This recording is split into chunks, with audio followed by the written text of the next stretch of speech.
Morning. Happy to start this fourth version of this course, finding massive databases.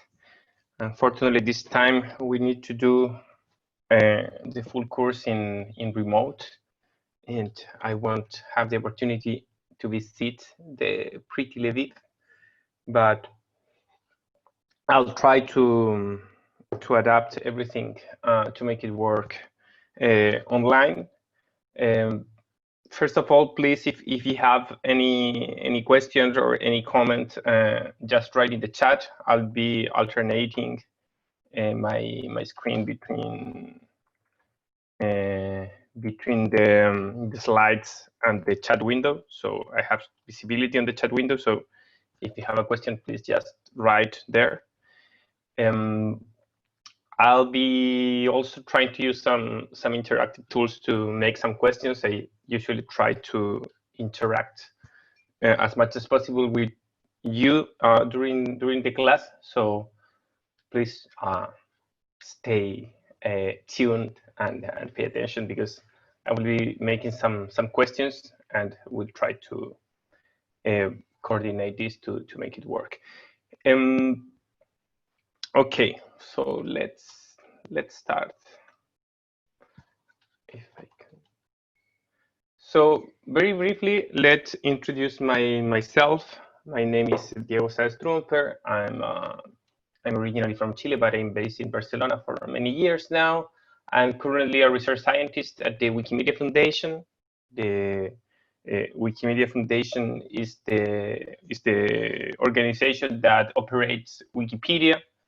So basically, we are in charge of having all the infrastructure and to provide the tools to the community of volunteers that write Wikipedia. And we have a small research department. We are currently, I think, 5 researchers, and I'm one of them. I'm working there specifically in generating tools for editors. And in practice, that means to do a lot of NLP, recommender systems, and my background is also in social network analysis. So we also do like NLP applied to detect bad content, for example, to signal to editors where they should look to, or to recommend which article they should be putting attention on, or what is the next article that they should visit, this kind of task. I'm also a visiting scholar, and I'm also teaching at the Universitat Pompeu Fabra here in Barcelona, similar course that I'm giving to you today. I've been doing research also in academia and in industry. In academia, I'm currently working in the UPF, I told you. I also spent some time in the Cambridge University in UK and in the Federal University of Minas Gerais in Brazil. My work has been mainly in industrial research. So basically, I do research in industry, in companies, trying to bring some of the last trends on research to make it usable in industry, and also to produce some original research. So before I was in Yahoo here in Barcelona, so I think you already might know Yahoo. And then I spent some time in Eureka, that is a research lab. This is more research in QCRI in Qatar. And before joining here, I was in a medium-sized startup that was called Intent, that is an app that do semantic search. And the kind of conference that they usually publish is the list below. So my thing is applied methods applying machine learning to real use cases. This gives you more or less the idea where I'm coming from, because I will do here a lot of comments in terms of the things that I consider that are useful in industry, things that are not useful. I don't know this year in terms of you, how many of you are currently working with experience as a data scientist, or which of you come directly from the university. But I'll comment on my own experience, and if this is helpful for you, I hope that it is. If you think that things that I'm saying about how I perceive the reality and how it works in the real world in industry, please also make your comments. I'm also happy to learn from you. So this course, let's talk about what we'll be talking about in this course. So which kind of problems are we referring to when we talk about massive data sets? Which kind of data and which kind of problems we'll be working on? So here I'm showing three problems that we will be discussing in the next sessions. Not necessarily in this order, but this is the kind of problems that you're supposed to be able to solve after finishing this course. So, for example, how to build an efficient spam filter. And when I say spam filter, this can be applied to any filtering. So if you are filtering, I don't know, DDoS attacks, or if you are filtering a certain type of credit cards, or any, let's think on any huge blacklist that you have and that you're receiving data very quickly. So basically the problem here is that you have a blacklist. So let's think in the classical email spam filter. So imagine that you have on the list of billions of spam emails that you want to filter. So basically it's not possible to keep that list in memory. So it's unfeasible that you have all the blacklisted emails in memory, even if you have a huge computer. And the other challenge here is that you need to do this very quickly. So you don't have time to go and read hard drive and then do some computation and output a result. So you need to do this very efficiently. So basically, the techniques that we will use here is some kind of compression, some lossy compression, basically, on a blacklist that you want to apply to incoming data. We'll discuss this in detail, I think, in session 4, if I'm not wrong. This is similar, but the second question is similar but different in the sense of that here you don't have a blacklist. So how you will identify a bot attack on Wikipedia?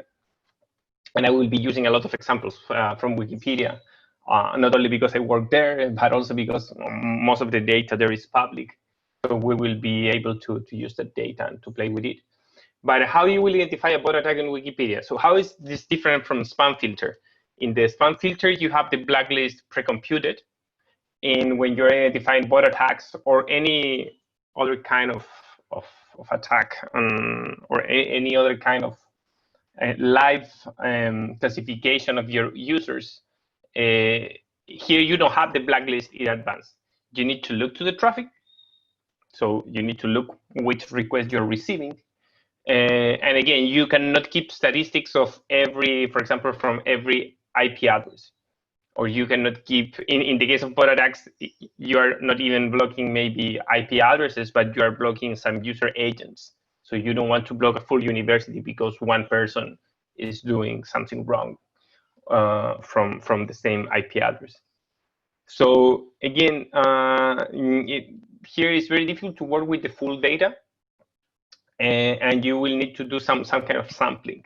And this sampling cannot be just random because the skewedness of the data, it's a problem when you do this. So imagine that you are receiving, you're sampling the 1% of your traffic to check if everything it's okay, even if it's not a bot attack, even if you just want to characterize the users that are visiting, in this case, Wikipedia or any other site. So you receive a lot of data, you want to sample, but if you randomly sample, you will get one request from one user, and then you will discard 10 requests from the same user. So this will be not useful to characterize your users. So we will discuss about how to sample, how to sample a stream of data. This we will see in the last sessions. Something that we'll be looking to tomorrow would be how to answer the third question that I have here. That is how to cluster a stream of new tweets according to their topic. So again, if you're doing traditional topic modeling, this assumes that you can see the full corpus from the beginning. So if you do, I don't know, the traditional LDA, I don't know if you're aware of that. By the way, I'm doing these questions because usually this course used to be in May. So here I don't know if you have more information or less information than from the courses before. But anyhow, if you don't know about topic models, usually in topic models you need to shoot the full corpus, and then you split your corpora in different pieces. But basically, you need to do some passes on the data. In the case of receiving a stream of information, here I'm saying tweets again because Twitter has a API for streaming API, so we can apply this in practice. But this can be that you want to cluster news that are coming from a news source or any kind of stream data that you're receiving. One of the problems is that you don't know the topics in advance. So you don't know what people in Twitter will be talking about tomorrow. So you can use this kind of static taxonomies. So imagine that you have a model that categorizes things in politics, sports, media, whatever. But in many cases in Twitter, you don't know what people will be talking about. So maybe one day is everything about politics, and the other day is everything about media. And you can apply the same idea for any stream of data. It doesn't require to be text. You could be trying to categorize pictures. You can be trying to categorize any other media file, etc. So you can, and you don't know the topics in advance, and also it's not possible to see the full corpus every time. So how you will manage these kind of situations? So I'll have a discussion later about what we mean by massive or by big data. But basically, you need to think on data that you cannot see it all at the same time, and that many times comes in streams of data. So you are receiving this data in real time. So more in detail, what is the syllabus of this course? First, we will start with an introduction to big data. I'm sorry here if I'm repeating things that you have already seen in other courses. I'll try to do this quickly, but I need to have some common understanding and some common use of words and concepts here. So I'll quickly discuss about this general overview of what is Hadoop, Spark, how they work. I will put the example of Pig, and I will comment later why I'm talking about Pig.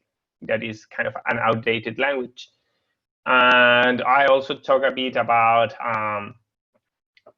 public data sets and resources that you can use for this course, but also in general, because this is open data. Later, we will be talking about processing structured and semi-structured large data. So how to pre-processing user-generated content and other semi-structured data. An introduction to PySpark that, in fact, will start today at the end of this course, at the end of this session. And I'll be discussing about how to use scikit-learn at large scale and some basics of machine learning with PySpark and mlib, that is the library, the machine learning library that comes with PySpark. Why scikit-learn and not others? Basically because you can apply the same ideas to other data. I'll discuss a bit about deep learning too, but we'll be focusing in scikit-learn. In the chapter 3, in a couple of weeks, we'll be talking about graphs. As I told you, this is part also of my expertise. And this is important for large data, because if you are able to represent any data set as a graph, and here I'm talking about graphs with nodes and edges, not about plots. And basically, this is a way to summarize the data, and there's a huge set of algorithms that you can apply to that data. And yeah, I will be discussing different algorithms there. Some of the most well-known, PageRank, HEAT, etc. Also how to do some community detection clusters, and also to discuss how we can use non-SQL databases to process graphs. And the last chapter, that also will take maybe 1 or 2 sessions, depending how we're going. We'll be talking more about data streams, online and offline algorithms, and applied machine learning in large streams. Note that for all these courses, we talk about large data, but there are things that you need to be able to do in your own computer. So we don't have here huge cluster to run these things. So many times I receive the question why we are doing this in Spark or in PySpark if this can be done in pure Python or in other languages. Basically because here we're working with examples. But if you're, yeah, and maybe it's faster to work just with, I don't know, with a local package. But we are here trying to learn how to do this in Spark, so later we can apply it in huge clusters. What will be done in this course? What is the skills that I expect that you develop here? It's learn how to prepare large data set for machine learning processing. So basically, many of the work that we do with massive data sets is not very complicated in terms of machine learning. I think you have a lot of other courses about machine learning. And I will discuss in a bit what is the pipeline that we will use. But basically, the idea is that most of the work requires to prepare the data to then apply standard techniques. We will also discuss some basics of machine learning using these techniques, using this infrastructure. So scikit-learn, Spark, and machine learning libraries. Again, this course is not about machine learning, so I'm expecting that you know the basics there. And what I will do here is to translate these basics in this distributed environments. We will focus a lot in text mining. Why text mining? Because basically most of the things you can transform in text, even if you are working with other kind of data. So for example, I'm working now with a lot of structured data in knowledge graphs, and this you can represent as text. There are many ways to represent different data points as text, and it's a easy way to represent stuff, and also it's an easy way to understand what you are doing. But at the end, we will be working with vectors. So if you understand how this text is transformed in vectors, then you can apply this for images or other stuff. We'll be talking about graph mining, and we'll be talking about data streams, as I already mentioned. Some important things about this course. The course is in Spark, in PySpark, not in Scala, not in other languages that you code in. We will be working PySpark. One of the goals here is that you learn how to use PySpark. And why? Because PySpark is present in many research environments, and there's a lot of new algorithms that are developed in PySpark, because basically this is what a lot of people that is doing research in machine learning is using. And also because you already have other courses where you learn Scala and other frameworks. So this course is in PySpark and is fully in PySpark. We'll be working with open data. So all the data sets that you will be using here, you can use for your own projects. I will try to show you some interesting databases and resources that you can use. And this is not all also for these masters, but also knowledge graph that you can use in your work, in your daily work, that can give you some interesting insights or information that can be applied in reality. And the evaluation, that I know that this is of interest of many people, will be based on projects. So we will basically have one big project at the end of the course that I will discuss more about this tomorrow. Why I'm not discussing this today? Basically because I want to get some feedback from you in terms of the other courses that you are working on, and to understand better what you're doing so we can combine these things. Anyhow, we will have applied sessions in every session. One part will be applied. So I will stop the presentation. I know that will be super boring to hear me talking during 3 hours. So basically, I will stop the presentation and we will do some applied stuff online, and you can make questions. And in fact, one of the things that I want to ask you now is about your experience with PySpark. I would like to know if you have any experience with PySpark. So if you can go to the link that I'm putting in the chat and answer that question there, this will give me some insights about your experience with PySpark, because depending on that, I will spend more or less time trying to teach you about PySpark in particularly. Hope that this link works. I need to start the pool now. So if you can go to that link, not at all. Wow, we have not at all, not at all, 4 not at all. Oh, this is working in real time if you want to see the results. Not at all. I guess I have quite decent experience with like ScalaSpark, but not PySpark. We actually had a course in the previous year that touched on ScalaSpark a bit. Okay, and that's good to know. Let me create another question here, because I want to understand also your experience with Scala. So I will assume you have experience with ScalaSpark. Yes.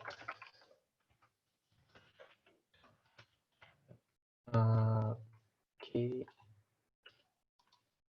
Let me see. So I see most of you don't have experience with PySpark. That's good. That's not a problem. It's something that we will learn here. So don't worry. Just let me send you another. Okay. Thing to pull. So if you can answer this. And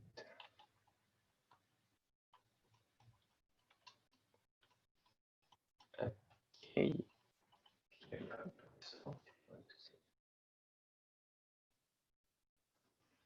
Okay, yes, a bit, no.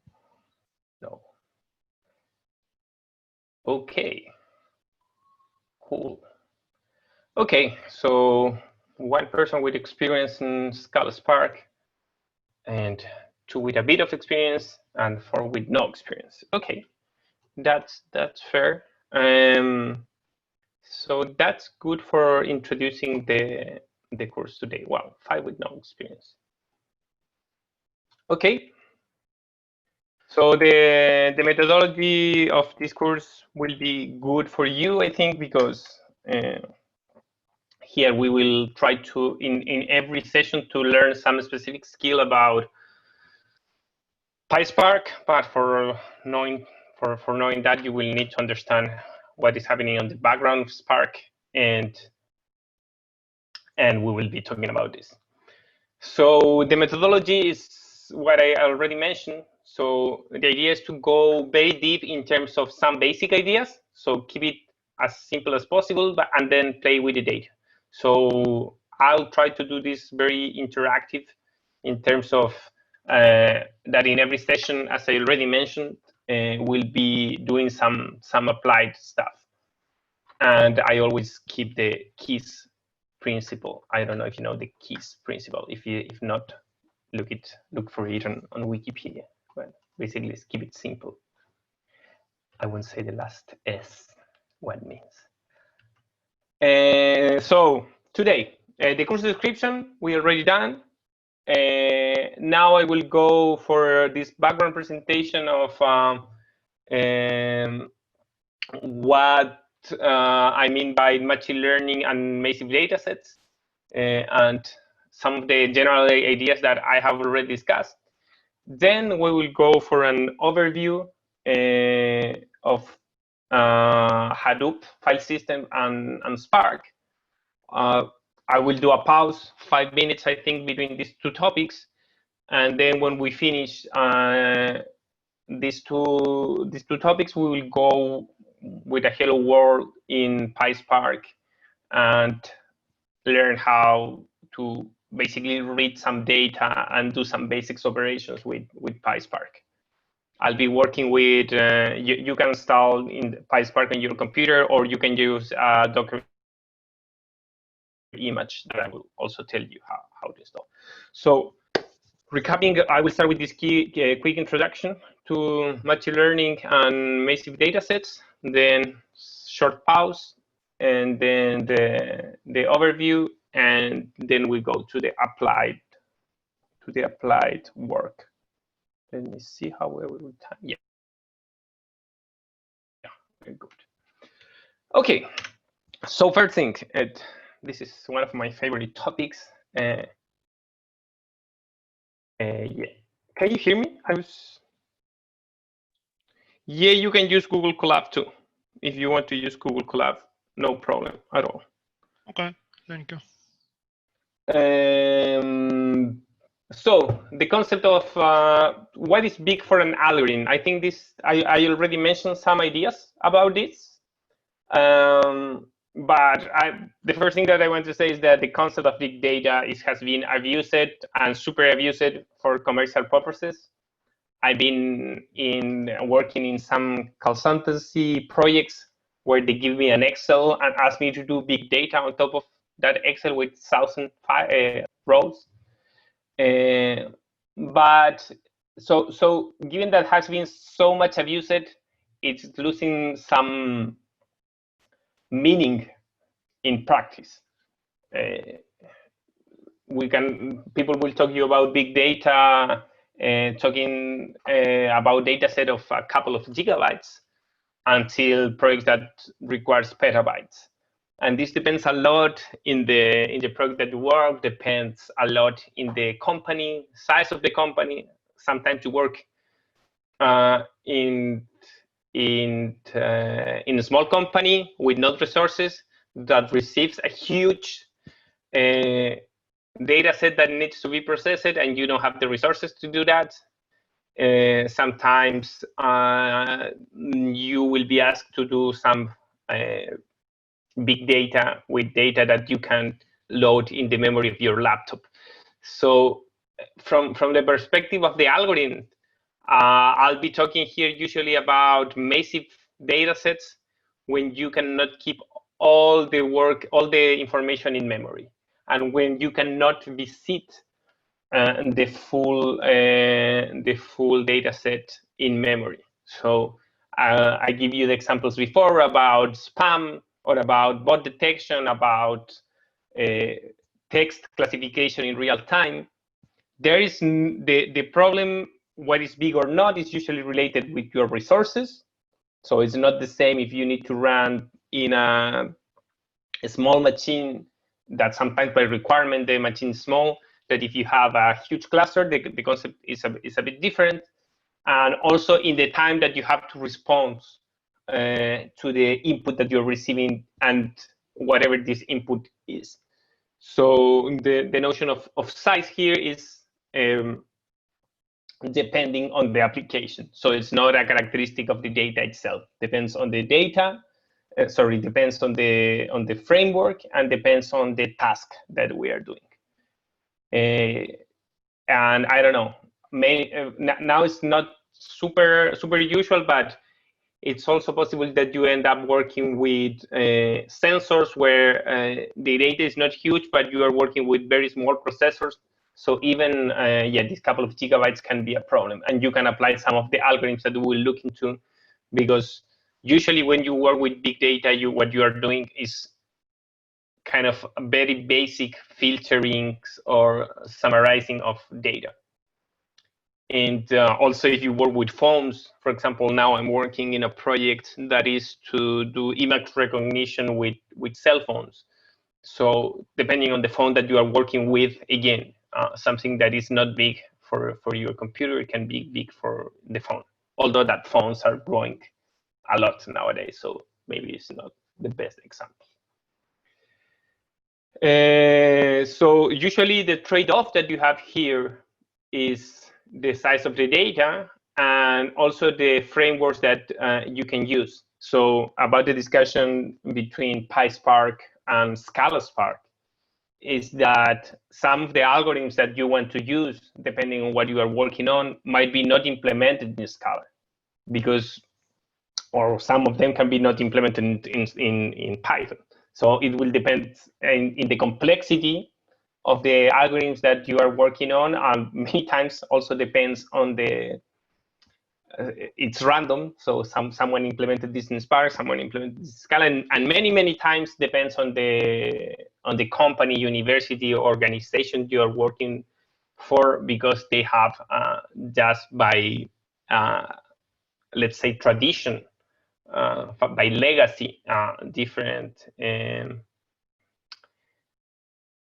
pipelines of work. So which framework to choose will depend a lot on this. So what you really can do. So life is not fair. But also in the things that you are looking for. So one other good thing about Python in general is one thing that you usually have the state-of-art algorithms implemented, and also you have a huge community behind that is very active. So the idea of taking anything and putting in Google, any error and putting in Google and getting the answer in PySpark, in Python in general, it's huge compared with other languages. You can search later. There's many different data sources that will show you the popularity of different frameworks and languages. But one thing that I need to say is when I started this course 4 years ago, PySpark was Spark was not working really. Like the version 1 of Spark is, and the version 1 of PySpark is experimental. I will call it beta. And nowadays with the version 3, it's still kind of experimental. You will find a lot of errors that shouldn't be there, but it's working, and the complexity of algorithms that you can use there, it's huge compared with what it was 4 years ago. So this is very dynamic, and this is important to keep in mind. So what to learn is also a decision. It's very difficult in this environment to be updated all the time, because there are so many things that are appearing that you need to learn. You need to learn how to learn. This is the most important thing.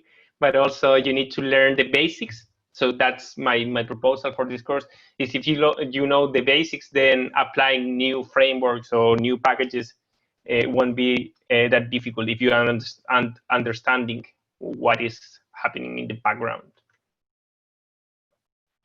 I don't know how many of you are already working. I could run another survey, but let's keep it that I will assume that some of you are already working as data scientists, and some of you want to work in the future as data scientists, or maybe some of you are working as software developers and you want to move to the data scientist world. Here I'm talking a bit about my experience. I'm starting to become old, so maybe this is I've been in this. What I mean is I've been in the same place for the last 3 years. But before I move, I show you some of the places that I work, but I've been moving a lot. So I'm talking a bit about my experience, but also a lot about former students and also colleagues that has been working in different kind of companies. So there are very different business cases. Usually what you find in the reality are not the most exciting use cases. But we can summarize maybe in 3 big groups. There is business and behavioral analytics. So this is a lot about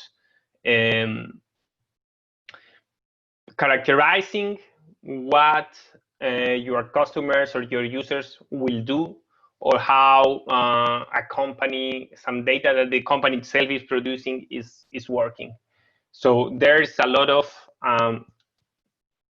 unsupervised learning.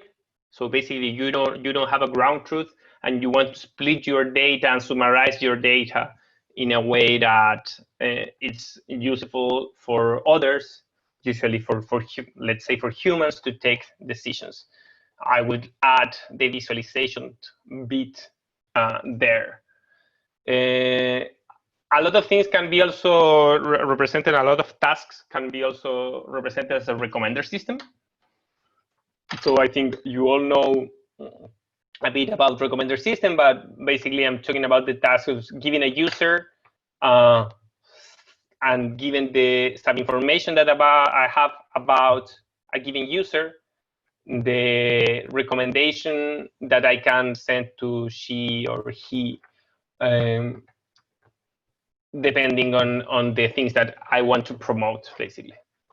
And also a lot of process optimization. No? So this is kind of the business analytics too. So you know that something, you have information about how the company is working or about how the organization is working, can be a university too, and you want to optimize this. And data scientists will do that work too. There's also a lot of work that data scientists are doing now that is not about data science. And this is because the name is becoming so trendy and everyone wants to have a data scientist that they can give you, I don't know, work about building tools, some user interfaces done by data scientists, but I won't call that data scientist work. Once I was talking with the head of data science of a very well-known newspaper here, and I asked, what are you doing? And they said, I don't know. I think the owner of the newspaper is a millionaire that wants to have a data science team because when he plays golf with his other friends, they talk about their data scientists. So they open data scientist positions and they don't know what to do with that. But hopefully this bubble, it's getting some sense now. So it's good for all of us that there's a lot of work for data scientists. Sometimes not good that they don't know what to do with the data scientists. But I think at least in the context of Ukraine, you have a lot of consulting work that you do for big companies, and most of the work can be summarized on this business case. For sure, there are much more. These are just examples.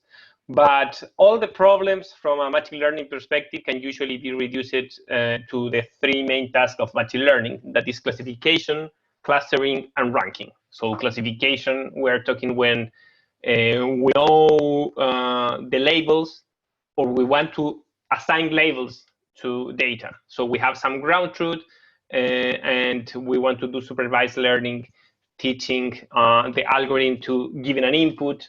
The output should be a label or a set of labels if we're talking about multi-label or multi-class. So that depends on the task. Clustering, that is this unsupervised learning. So what I described before, I give you, I don't know, the list information about all the students of the Catholic University, and I ask you to split to find some groups on that set of people. Also, the example that I was giving before about Twitter. So classifying tweets many times can be defined as clustering. So if I don't know the topics that will be that will exist tomorrow in Twitter, but I want to somehow group these tweets according to the topic, what I can do is clustering. So I will try to split the tweets in the way that in a meaningful way. So basically take all the tweets that are talking about the same topic, put in the same cluster. And the other task that sometimes is related with the two before, it's ranking. No, so the most well-known example of ranking is search engines. So giving a query, give me the most similar documents to that query, or the more relevant documents for a given query. You can go to Google and test it.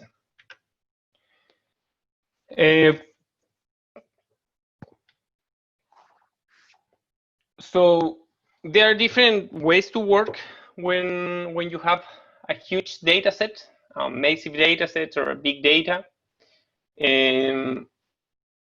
I want to summarize in 3. It could be even grouped in 2, but let's use just 3 main ideas. So the first one is to use the distributed system to pre-process and reduce data, and later apply standard machine learning frameworks or visualization frameworks or other kind of frameworks. No? So basically that means that the only thing that you will do in these distributed systems, like Spark, is to somehow summarize your data. And summarize can be sampling, but also can be some kind of grouping, no averaging, or some representation of the data.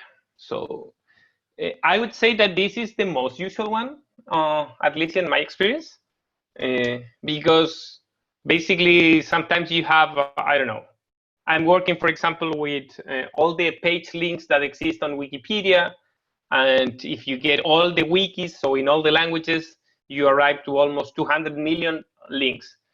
And this is cool to train machine learning algorithms. For example, I don't know, an algorithm that will select which link should exist on a Wikipedia page. So this is a typical task of Wikipedia.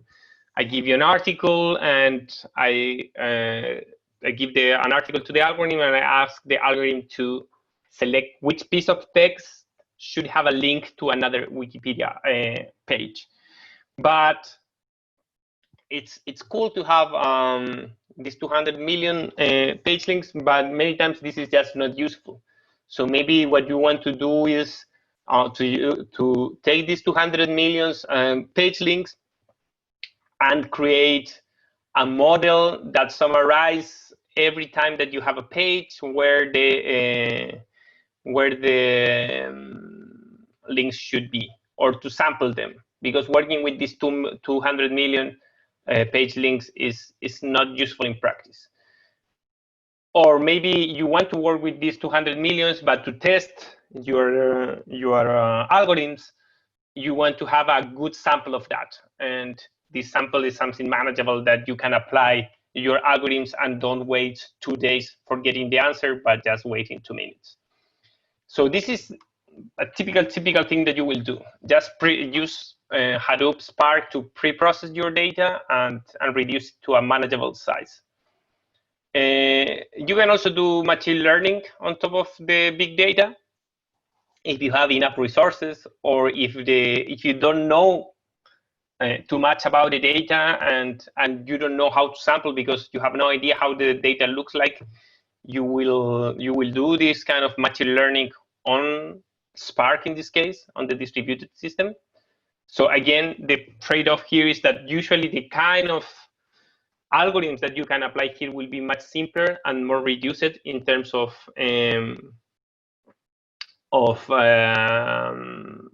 support of the community, and especially in terms of functionalities. So you can do less things. And also it's more likely to fail because many of these algorithms are not resilient to errors, although that Spark, and I will explain now how this works, Spark can be very resilient to errors on data or in the infrastructure, but the algorithm could be not, and you will have a lot of problems there. But sometimes it's the only way to go.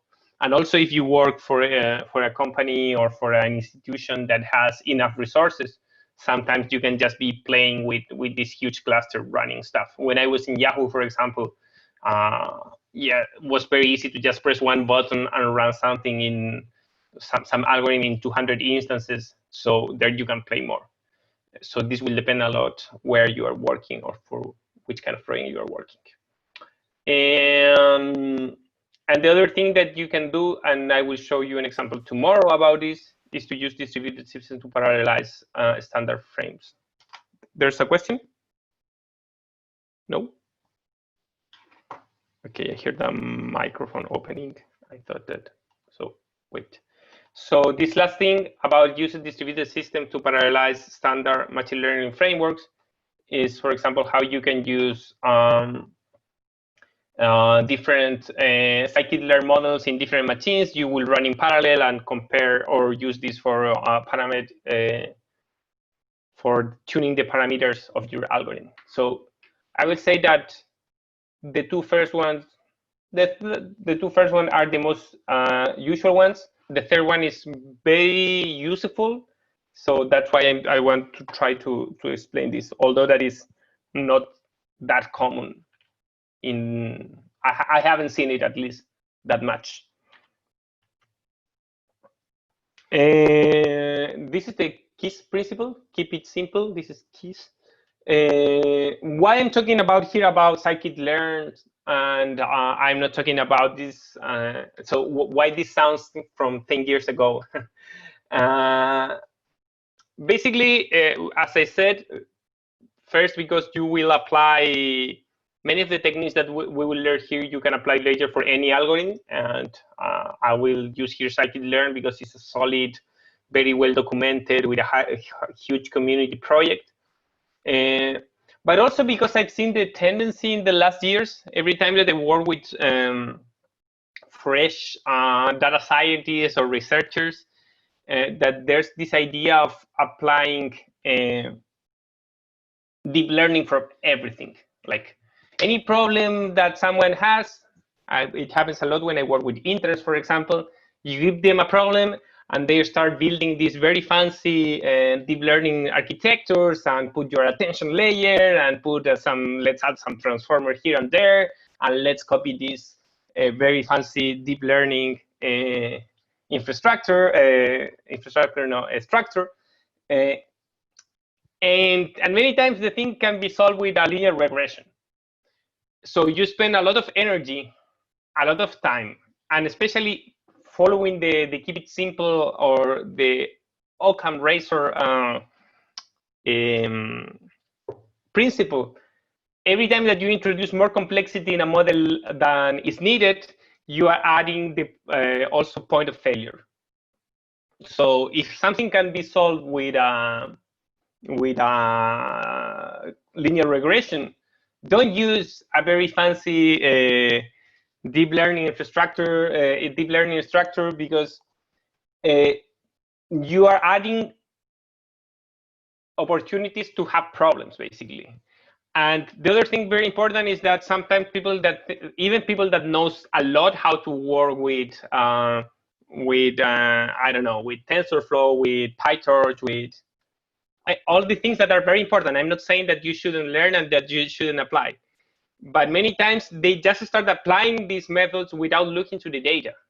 And if you don't look to the data, the things are not magic, and problems are usually very different. So this idea that you will put the last architecture of a deep learning network and this will work is not true. Like it's a lot of waste of time, many times trying to tune your data, your network, and the signal is not even there. So you're trying to predict something that is not in the data. So you want to predict from what people watch on Netflix, you want to predict the stock market. That's just not possible, even if your network has a lot of transformers and attention layers and all the fancy things, and you put BERT and you put I don't know what is now the trendy thing, GTP3, and you add all the stuff and put in a mixer and try to build something super cool. if the signal is not in the data, you won't be able to solve your problem. So it's very important in the first place to look to the data, to run basic correlations between your, for example, if you are doing classification, if you're doing supervised learning, to run some very basic Pearson or Spearman correlations to see if there's some correlation between the data and the outputs. If there's no correlation between any column of your input and with the output, it's unlikely that you will solve this problem just with a super state-of-art method. Anyhow, as I mentioned before, as I mentioned here, most of the things that you will want to do here is just to summarize your data in a way that is consumable later for a machine learning framework. So maybe you want to summarize your data applying these basic methods, and then on top of that, you want to run your deep learning algorithm. Also, because the other thing depends a lot in the infrastructure. So if you have, now, for example, Google Colab have this TPU, so you can run some, so you can use the TPUs, no? But many times you also don't have the infrastructure to run good deep learning models, because, and this you can check on papers, many of the deep learning methods works good when they have enough data. But when you don't have huge amount of data, traditional, I don't know, random forest or XGBoost or these old-fashioned shadow methods will be as good as the fancy deep learning method. I'm not saying, again, that deep learning is not useful or you shouldn't be learning that. My point here is, please always first look to the data. First, see if you can not do it with a simple regression or simple shallow method, and then start doing more fancy, more complex stuff. Because there's a thing also about interpretability there that is sometimes very important. If you understand where is the error, it's much easier to find solutions. If your method is too complex, sometimes you don't know why it's working and you don't know why it stopped working. So please always look to the data. And this is the last thing, and this is about the point that I was making about using Netflix to predict the stock market price. Although that maybe there will be a paper tomorrow claiming that they can do that. And this is something that I always say when I give a lot of talks for non-technical people too. So there's this idea of algorithms being super smart and the artificial intelligence solving problems. But now, for example, no one is expecting that an artificial intelligence agent will come up with the COVID vaccine, although that's trendy. And there's also some blog posts saying that artificial intelligence will solve the problems. But in fact, machine learning is stupid enough that you can detect a basic machine learning algorithm asking where it's a traffic light. So if standard algorithms have trouble solving this kind of basic tasks, means that machine learning and artificial intelligence is not as smart as supposed to be according to the newspapers or to the media. So I'm sorry if I'm saying a lot of things that sounds. So I'm saying that deep learning is not always the solution. I'm saying that artificial intelligence is not that intelligent. It's just to set the expectations of what we can really do. And more data that we have, in theory, we can train more complex algorithms. But it's also true that when you are dealing with a lot of data, and this is why this is important for this course, many times the things that you will be ending up doing are very, very, very simple. And remember always that the power of artificial intelligence and machine learning is the amount of data that can be processed in a short span of time. So it's not about how smart it is, it's about how fast it is.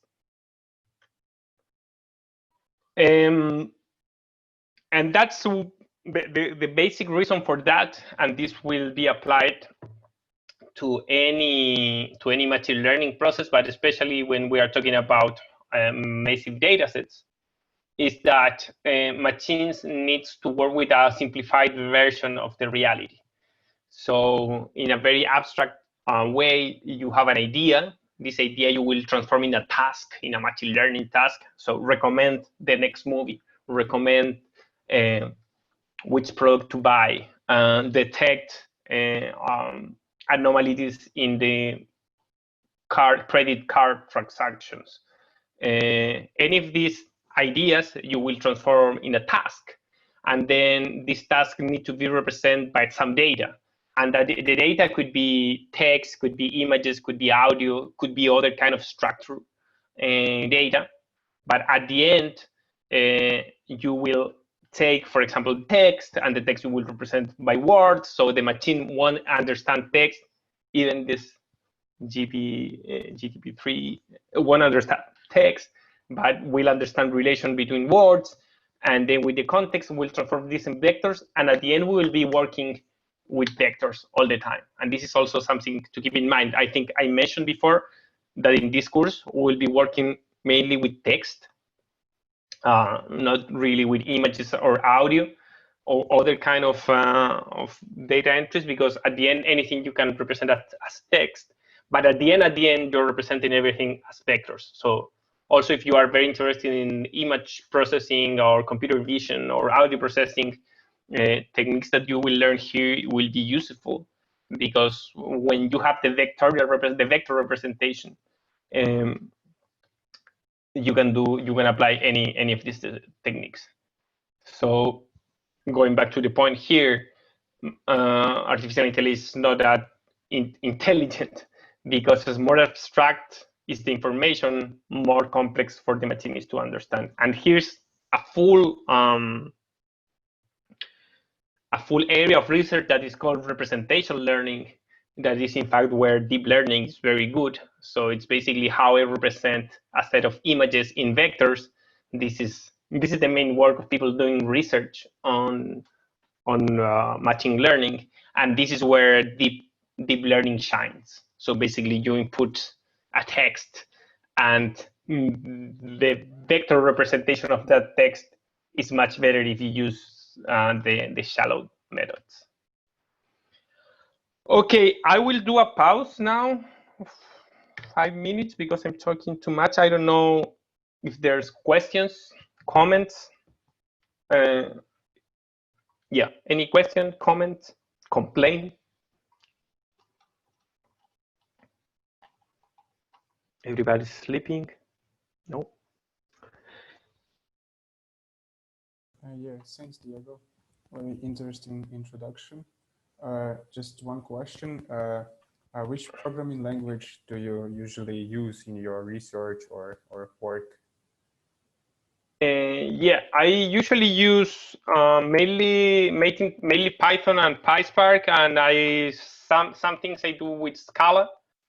This is what I use in my daily work. Sometimes in the past I was using more C. Nowadays you have wrappers almost for everything that I use in Python, so I don't directly use C. Or when I work with some engineers, I need to touch some code like that of some C stuff. But nowadays I would say 95% is Python, PySpark, and the other 5% will be Scala. So basically, it's enough to use like more high-level APIs, and it doesn't matter which language you use, right? Yeah, I would agree with that. Okay, thanks. I will later show that in a company that I was working 3 years ago, they were still using Pig. Pig is the scripting language for Hadoop and distributed systems. I thought that this was completely disappeared, but no, people still using. So depends a lot. If you go to startups, usually you will be using, like new startups, you will be using maybe something very trendy, because people try to pick the last thing that is on the market on that moment. and depending on the experience of the people that is there, they will choose the programming language. But after companies becomes a bit old, and when I say old, I'm talking about 5 years, now about 50, you start using what was trendy 5 years ago, because keep moving everything to the last language or to the last framework it's too expensive. So that's why in banks they still, in many countries, at least in the US and here in Spain, I've seen in Chile, you will find things in this very old language. I forgot now the name, but kind of Pascal. You will see some places because it's more expensive to move the stuff from. So if you need to stop the bank one day for moving from Pascal to something more new, it's very expensive. So they keep COBOL. COBOL is the things that they use a lot in banks, because apparently the first companies that install system for banks were working in COBOL like 30 years ago. Now COBOL is still there because people don't want to move. So it depends a lot. But yeah, I will agree that for machine learning specifically, understanding the high-level concept is good, because you can use the APIs and then it won't change that much. For example, with Scala, when I use Scala, it's because it's more efficient than PySpark. Spark Scala is more efficient than PySpark for data cleaning, basically. But given that I'm working with these data frames that we will be seeing in a moment, it's not very different. So it's just a problem of syntaxes. And yeah.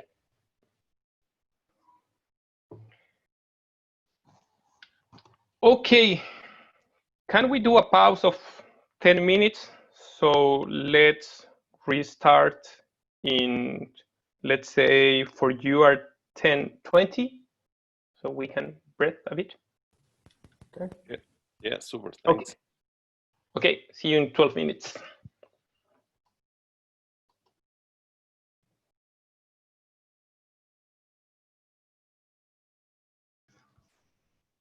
Let me share.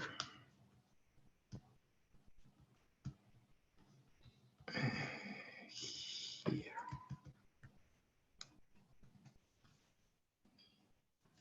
If you can answer.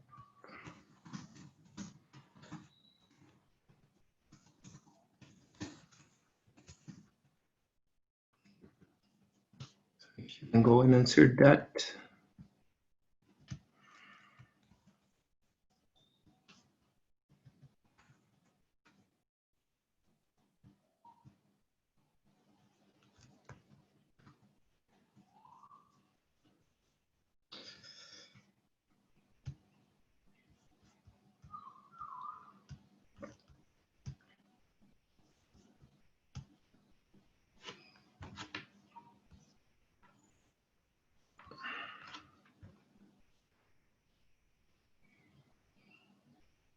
Okay.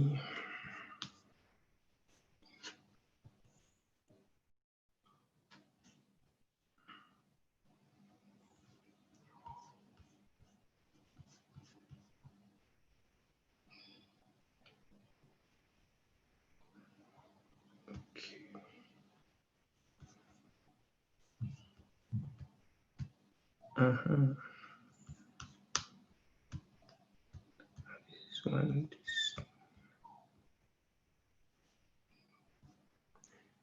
I'm not sure if the second one.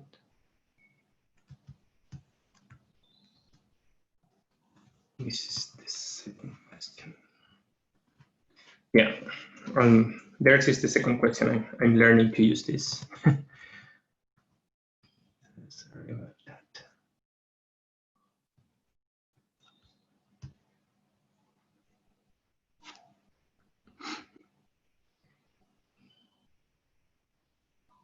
Okay, we have a good knowledge of pandas and scikit-learn. No one uses fasttext. That's interesting.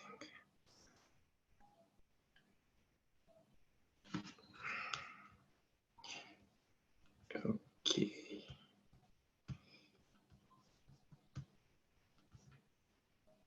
Okay, we have. So pandas, scikit-learn, some PyTorch, some TensorFlow. Okay.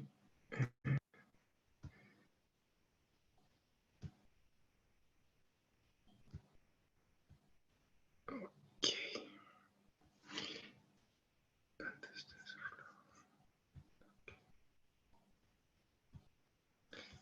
How I go to the first one now? I don't know how to do this. Here I have the results. Okay.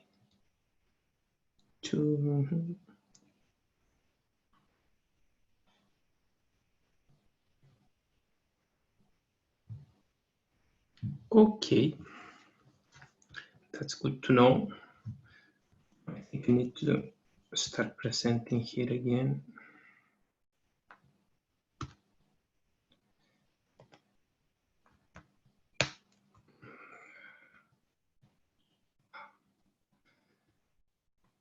Let me stop presenting this because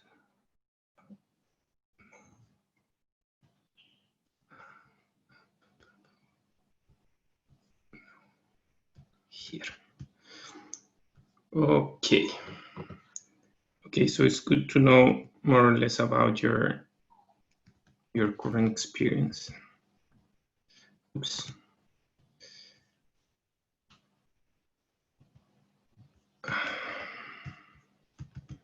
To put this in full screen. Sorry, I changed.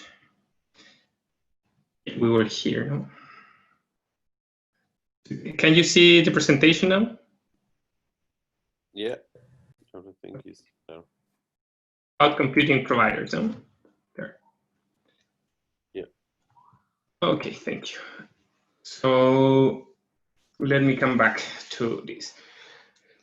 So this, I don't know if you have a course on this or not. If you have, this is just a quick introduction comment. But I've talked a lot about the infrastructures here, and I'm for sure you can work in a company that manages their own infrastructure, like with servers hosted by their own. I don't know. This is mainly in what I'm showing here is mainly in the US and in some parts of Europe. I'm not sure, for example, how is now the situation in Western Europe, in Eastern Europe, or how is the situation in China? That would be very relevant.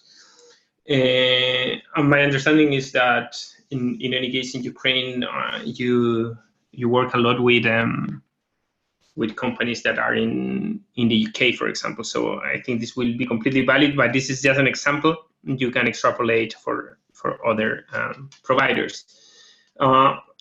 I would say that there are three big players. I might be losing something here, but the first ones are usually Amazon Web Services. So there you have, and for each of them, and this is important to know, there's some specificities in terms of how they configure their clusters, how they use different storage systems. So, for example, in Amazon, at least until 2 years ago, you use a lot S3, for example, to store your data sets. And again, I don't think that there's the one that is better from others. I tend to think that Azure from Microsoft is not good, but this is just my bias against Microsoft. So I never work with it. And some of these providers offer some tools that are proprietary tools. So basically, if you store your data in their services, they give you some extra tools that we will not be sitting in this course because we will need to do this for every provider. And first of all, I don't know all of them, and second, this can change in time. In Google Cloud is also now kind of trendy. There's a lot of people using BigQuery, for example, in Google Cloud, where you basically can run kind of Hive Hive is one of the scripting languages, or it's an SQL language for running queries on Hadoop servers. You have Azure, as I already mentioned. And also, if you work with smaller, so if you want to build your own cluster for smaller projects, when I need to run some project, for example, for I do some consultancy or I work in some personal small project, I use these smaller providers. So there's basically like what used to be these hostings for web pages, but that now offers you to have these virtual instances, so virtual machines that you can run, and this is usually cheaper than others. So if you want to have a look on DigitalOcean or Linode, for example, for my personal projects, I use a lot Linode because for $5 I can have an instance that is just pressing one button and having that instance. This will depend a lot on, as I said, when I say culture of the company, means basically what they were using in the beginning, and people usually stay with things that works. So I'm also very friendly with the concept of if it's working, don't fix it. So you will see this differently. And maybe the best is if you need to choose is to see what adapts better for your needs. I started to use Linode because it was the cheapest one a long time ago. But in some projects you need to use Google Cloud, in some projects you need to use Azure. But I'm using this for introducing that these proprietary tools sometimes are very efficient, so have a look on them. If Google is offering, I don't know, to do this big query, and many times what they offer you, it's two things. They optimize somehow the parsing of the data.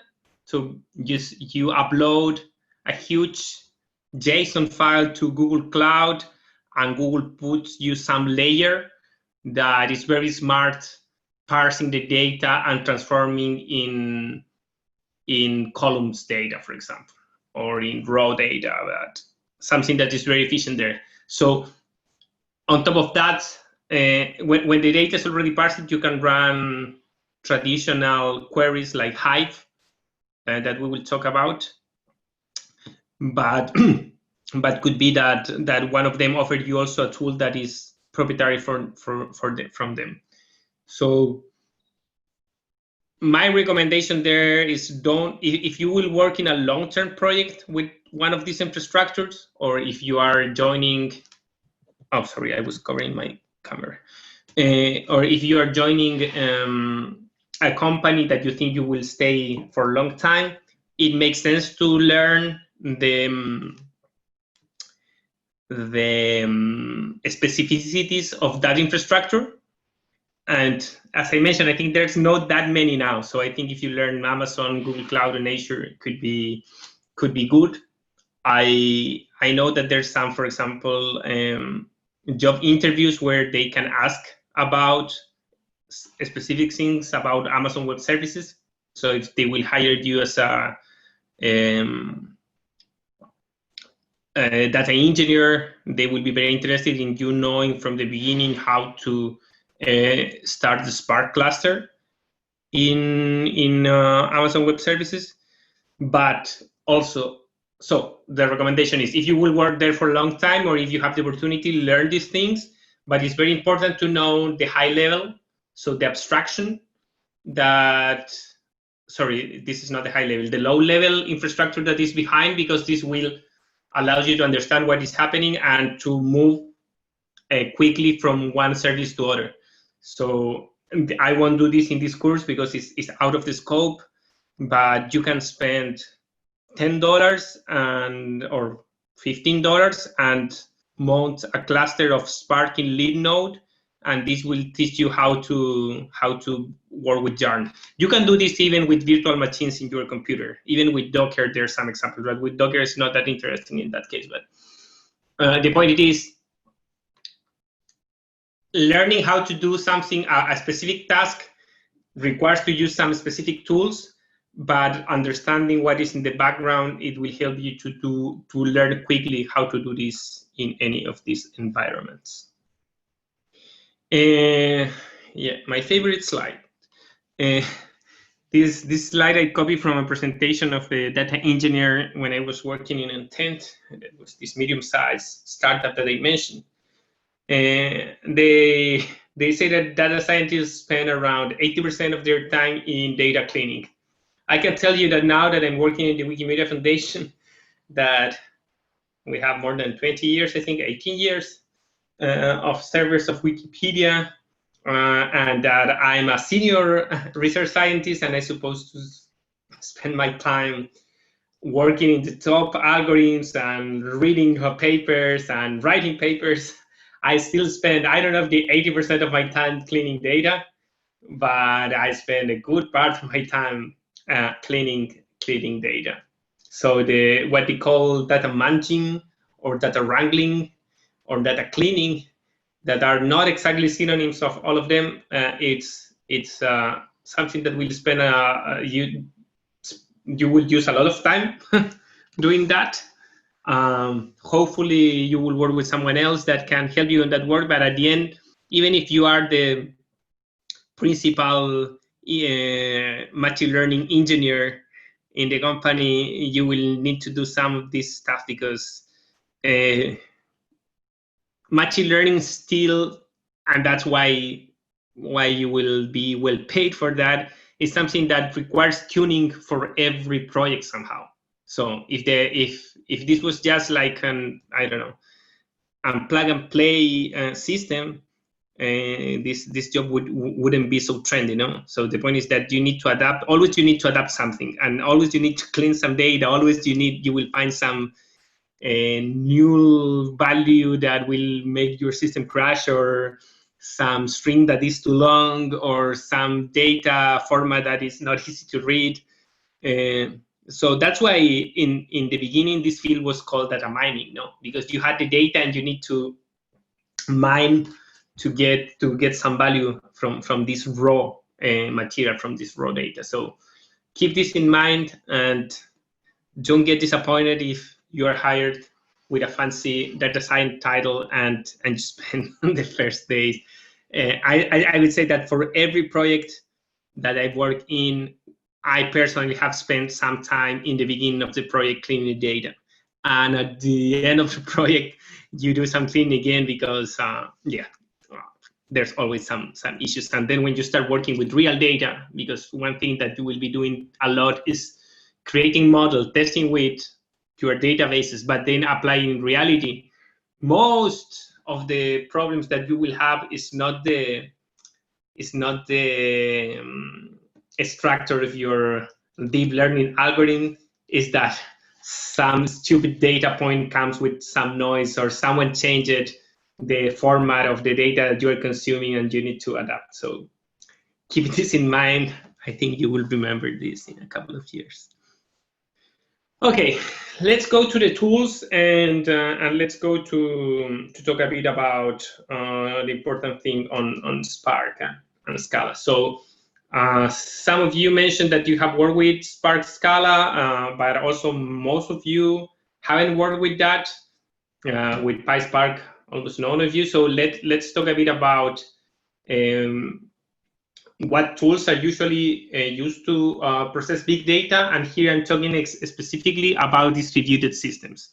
So, and I will talk more specifically about Hadoop and tools that are used to process things that are stored in HDFS. So that means that the data is stored in multiple different instances. You can think about this in multiple different hard drives and more in different computers, and you want to process this.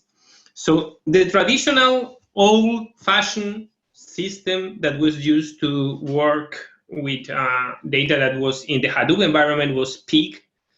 That, in my opinion, now is outdated.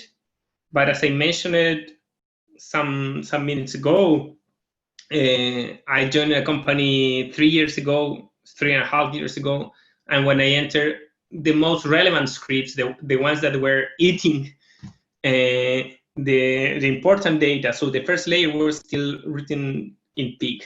In this course, we won't learn Pig, but I will show you a bit how it looks like. so you can have an idea. If you are very hacky and you are used to work with bash commands, but I mean with things like AWK or this kind of scripting, bash scripts, Pig would look kind of not very scary for you. If you are more high level and you program in more fancy stuff, like not even Python, but Java and these kind of things, maybe Pig would look a bit scary. It's more just that exists that I expect that you learn this now.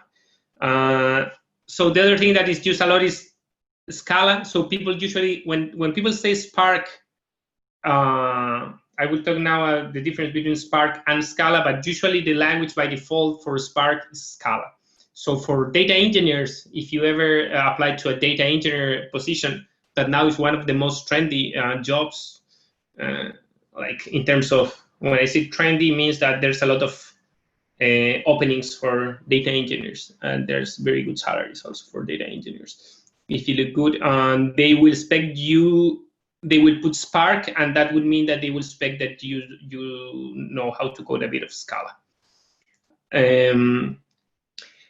This is, as I mentioned before, is more efficient for doing some basic stuff.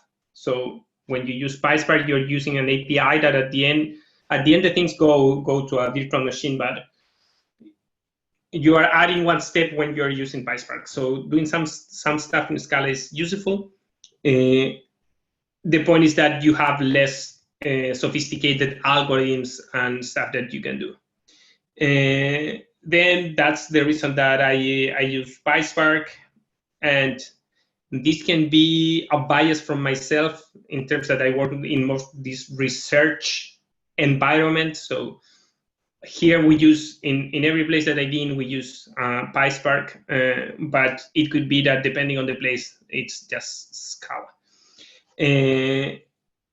I think from a data scientist expected that you know both languages, and then you are more comfortable in one, but you need to reuse code from both at least, and then do your stuff in the thing that you feel more comfortable, and depending, as I said, on the task. And then you have Hive, that is used a lot for analysts. So it's an SQL like language. So it's very similar of using, and I don't know if you have used this, but it's very similar of using MySQL or Oracle or any of these SQL languages. It's used a lot by analysts, by people without coding skills, but it's also useful for people with coding skills, because if you want to check something very quick on a table, you don't need to write the full Spark, PySpark script. You can just go to Hive. Imagine that you want to count how many different columns are in different rows are in a column, or things like that, or you want to do a basic counting. So their Hive it's very useful. Although that, yeah, if you are already working PySpark, you can call Hive from PySpark, and this is what we usually do. We call Hive from PySpark. One advantage of Hive, of native Hive, let's say, on top of using just in PySpark, is that, and this is very, very stupid maybe, but it gives you a progress bar, so you know how long it's taking. And given that sometimes this query takes days, looking to the bar makes you feel more safe. Sometimes you press a button in PySpark, and yeah, you can check in Yarn how it's going, but yeah, no, Hive has this advantage. But in any case, you are very likely to use Hive within PySpark or within Scala Spark. And the first time that I gave this course, there was someone that was coming from physics, super smart student, but without too much experience coding in Python, for example. A physics student, but she knows very well how to use SQL. and she managed to do almost all the tasks that I gave, just doing very complex SQL queries. So I was very impressed on this. Basically, the tool is not the most important thing. The important thing is that you know what you want to do, and you know one of these tools. For sure, there are tools that are better. So sometimes you need to write something very complex in Hive that could be done very easy in Spark. But if you are already good on that, you can make Hive shine and to be very useful. In fact, in Hive you can call Java functions. So you can write your user-defined function and apply it to a column, for example, in Hive. So if you are already good in Java and good in Hive and good in SQL, maybe you can use Hive to solve some problems. And again, it's always good to have a good, I forgot the name of this word in Spanish, in English, but it's the thing that in Spain they used to send wind to themselves. Okay, but a good variety of options. If you have a good variety of options, this will help you in reality. Okay, so let's talk a bit about Hadoop and how Hadoop works. So basically, the main idea behind Hadoop is this idea of map and reduce. Map and reduce, if you are coming from computer science, could be related with the concept of divide and conquer algorithms, no? So you might be familiarized with that concept. So usually what you have in a map reduce pipeline is you have your data split in different nodes.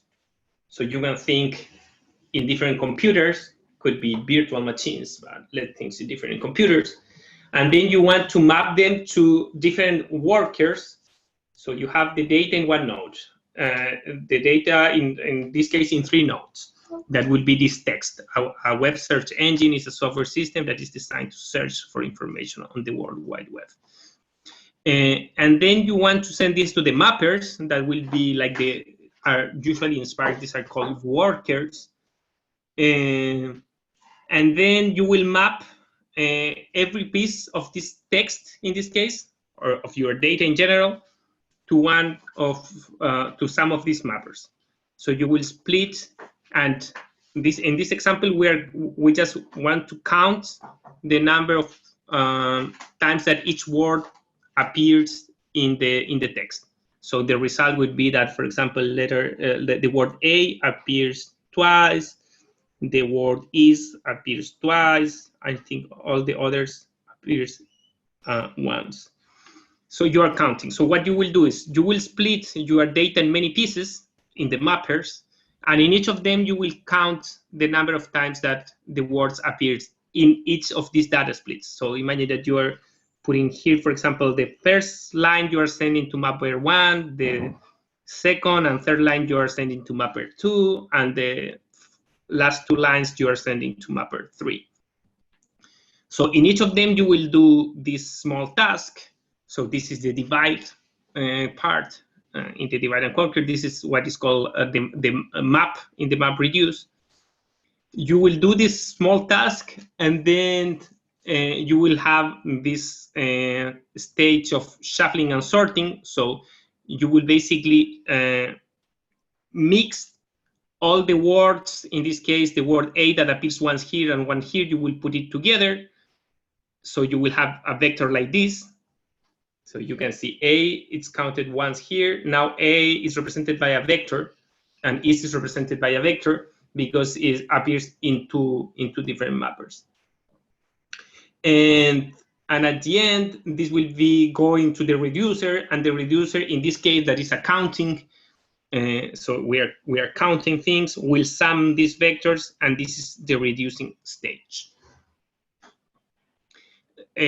Counting words is the most basic one, so you can say why to create a vector, why just not sum here, because maybe you want to do something different. You want to get the average. Imagine that this is not counting words, but is the price of houses in a neighborhood. So you want to, in the first stage, map and get all the neighborhoods that are together, and then you want to get the average price of that neighborhood, so you will use the reducing phase to, instead of summing, to do the averaging. But so basically, this is the main idea. You have your data split. You do a task that can be done in parallel, and this is very important. Not all the tasks can be parallelized. This is very important. I think you have a course about this more in detail, but the data need to be, so counting can be parallelized. You cannot do the average in parallel because you need to know that all the words are in the same bucket. And in this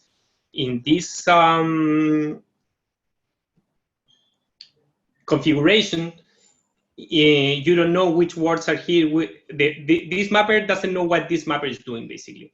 So the important thing is something to be parallelized is that what each mapper is doing needs to be independent from what the other mappers are doing.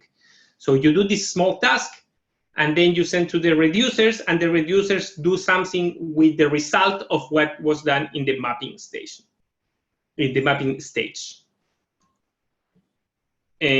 So recapping once more, you have the data, you split the data, you do work in parallel, then you sort everything, and in the reducing stage, you apply something on those groups that you already know. The traditional MapReduce is the thing that is Hive using, and if you use any native command of Hadoop, is doing is it's a bit inefficient in terms of, it's not a bit inefficient, it's very inefficient because every result of every iteration needs to be written on disk. That means that given that the data is split in many places, you assume that the memory on every worker is small.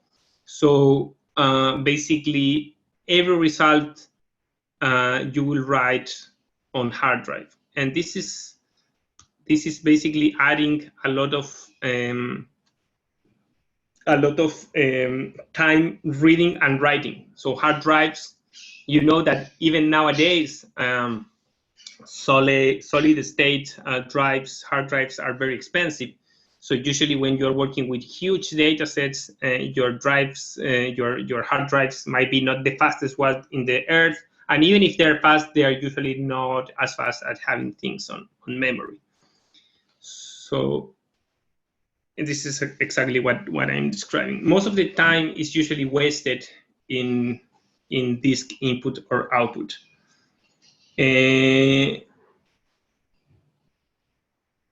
So interactivity, for example, it becomes very inefficient.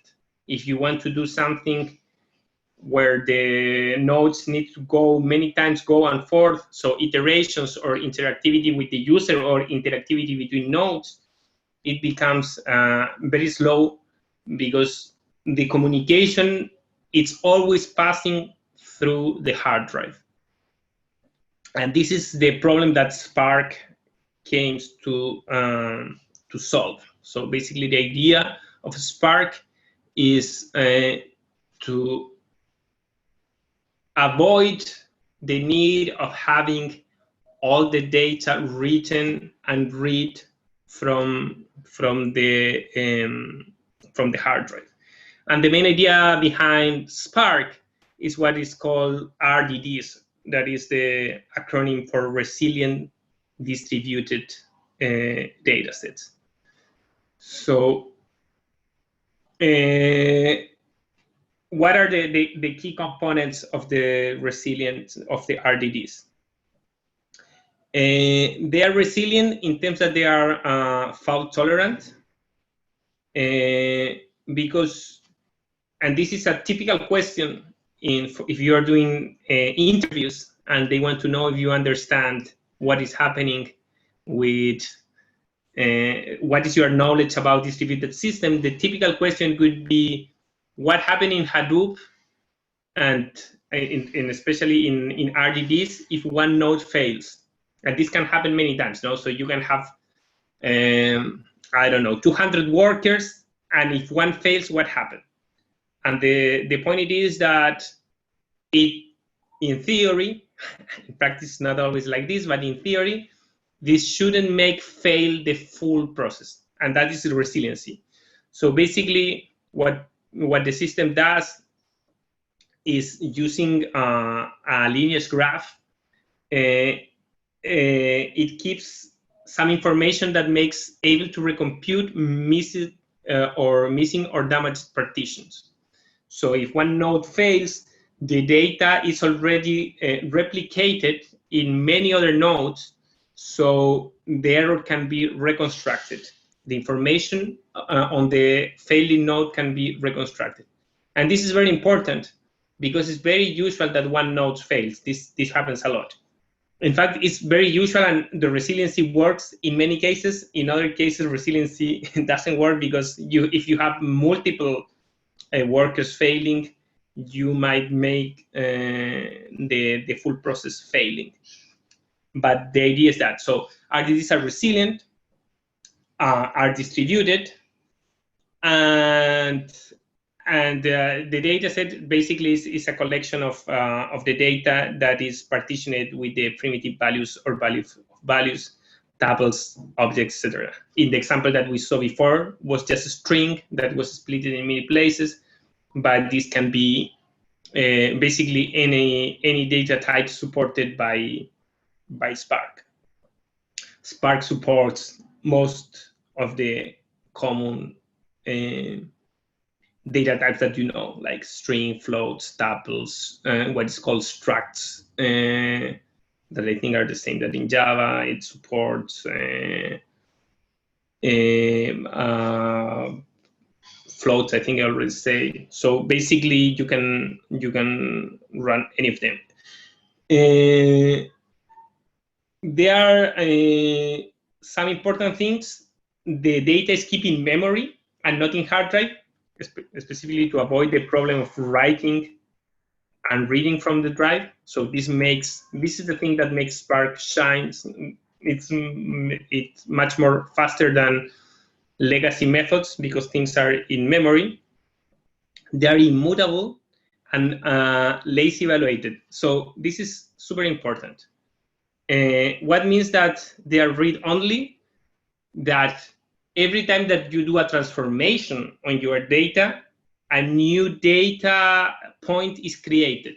So if you have one column with numbers, let's say with integers, and you add a +1 to all of them, what Spark will do is to keep the original column as it was, and then create a new column with the result of this +1. This is super important to keep in mind because every time that you are doing transformation, basically you are growing the data. And this is very important for memory management because remember, we're talking about big data here, huge data, large data sets. So you need to be very careful on the modifications on the data that you do. And the other important thing is the lazy evaluation. We will talk more in detail about that. But basically, when you run commands in Spark, there are few commands that triggers the full process. So imagine what I just described. You take a column and you add the number 1. You write a function that adds 1 to that column. This command won't be executed or won't be evaluated until you do something else. We will see which are the commands that triggers the evaluation, but not all the things are done when you just press enter. So if you are working with, for example, with a Jupyter notebook, you will see that some processes are almost immediate. So you will press enter and will say that it's done, but in fact it's because it has been not evaluated yet.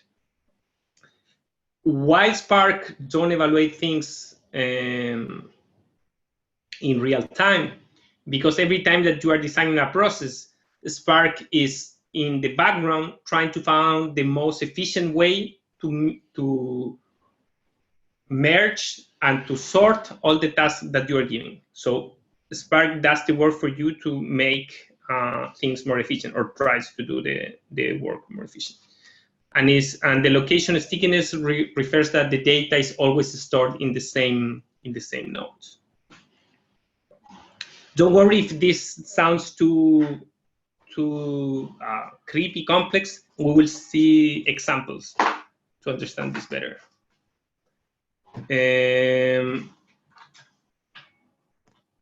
Okay, as I said, this supports in-memory processing computation, and you don't need to write the disk. I already mentioned this.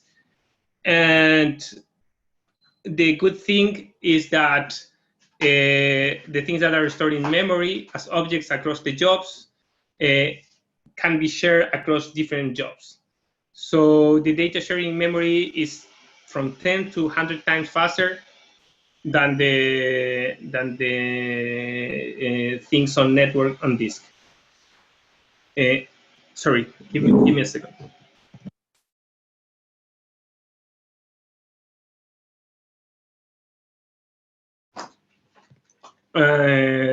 Okay, sorry, issue here, home. So the important thing here is this last point, no?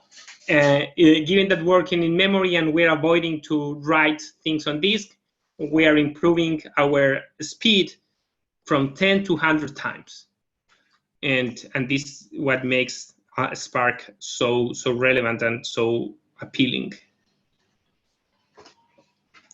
The other cool thing about Spark is that data frames, they have introduced data frames, I think, from Spark 1, and now are much more similar with their inspiration, that is Pandas data frames. So I think in the pool, most of you mentioned it, that you have worked with Pandas. So Spark, PySpark data frames are not very different from them. They are different. There are many differences. Sometimes you will miss most of the important functionalities of Pandas data frames in PySpark, but the logic is what is similar. And also, it's very easy to transform from Pandas to PySpark and from PySpark to Pandas.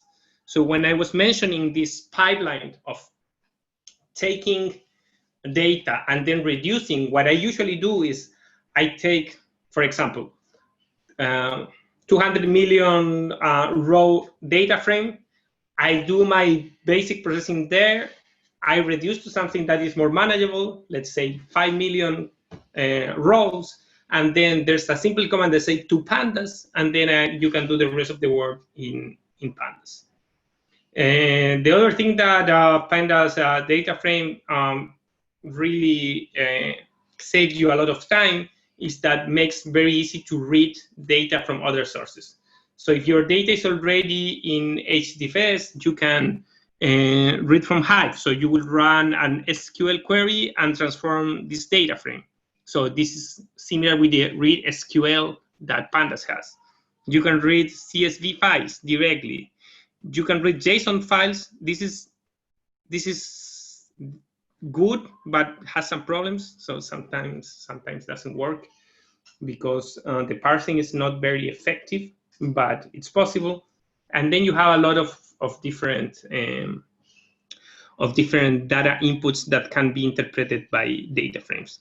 This sounds very basic for if you have been using Pandas for a long time. In the world of distributed systems, this is a revolution, basically, because before was super difficult. Even read a CSV 4 years ago, 3 years ago, even, was not trivial. You need to write some very hacky commands in Spark to read these kind of things. Now this is super easy to do. Remember this Parquet format? This Parquet format is kind of the standard one for column data in Spark.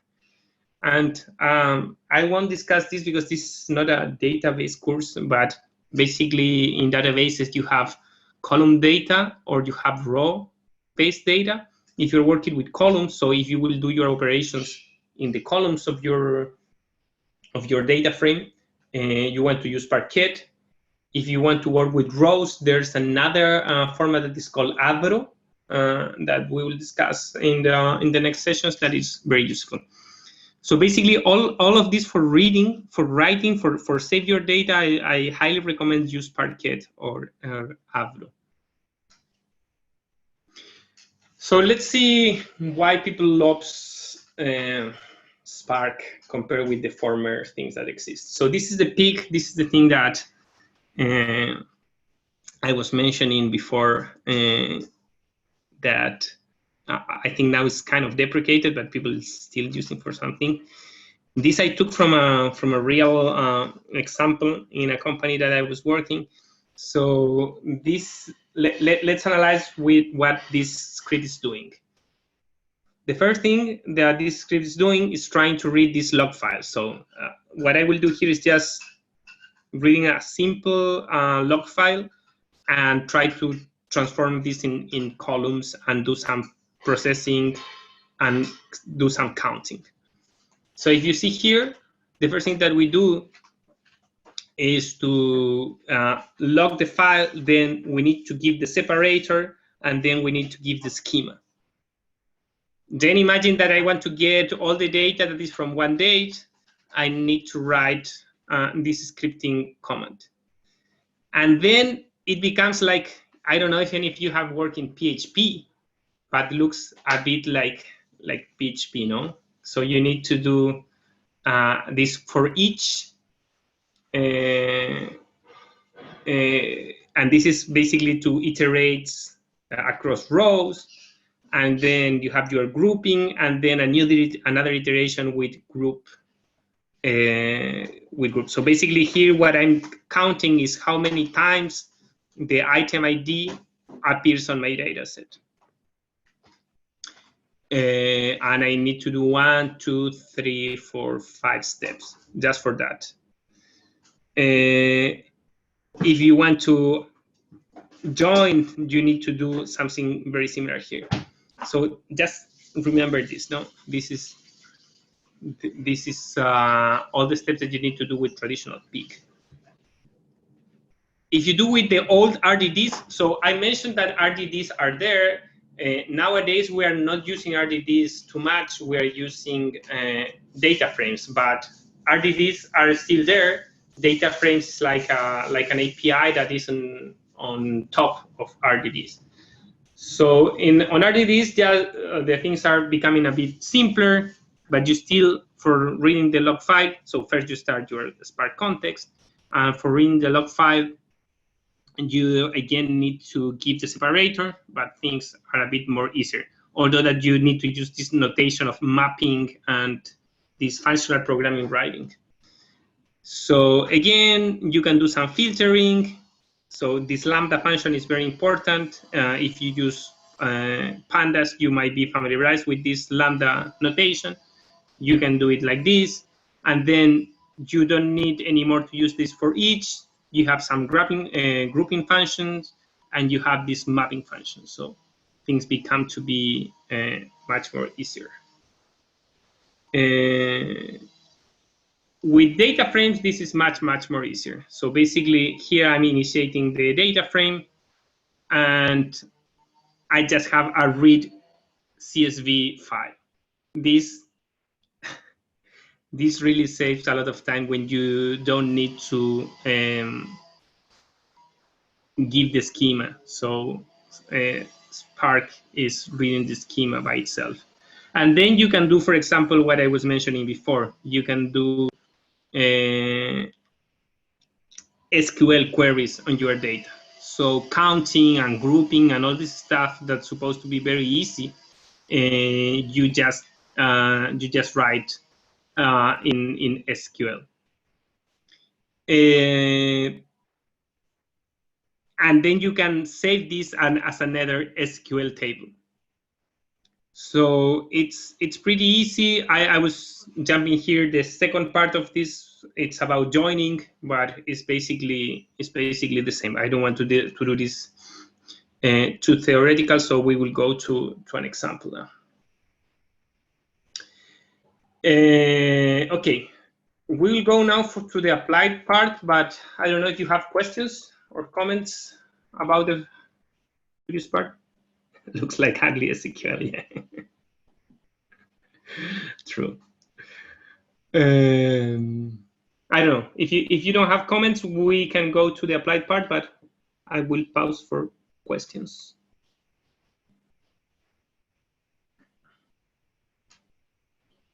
No? Okay.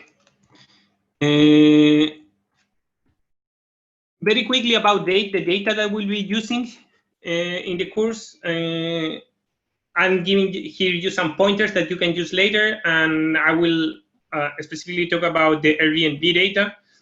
But for the projects or for other courses that you are doing, let me just point you some data source that I use a lot in this kind of task.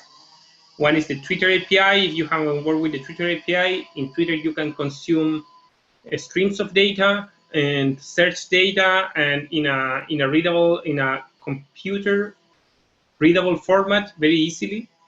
Facebook offers some data. It's not as much as the data that you can get from Twitter, but you can get data also from Facebook.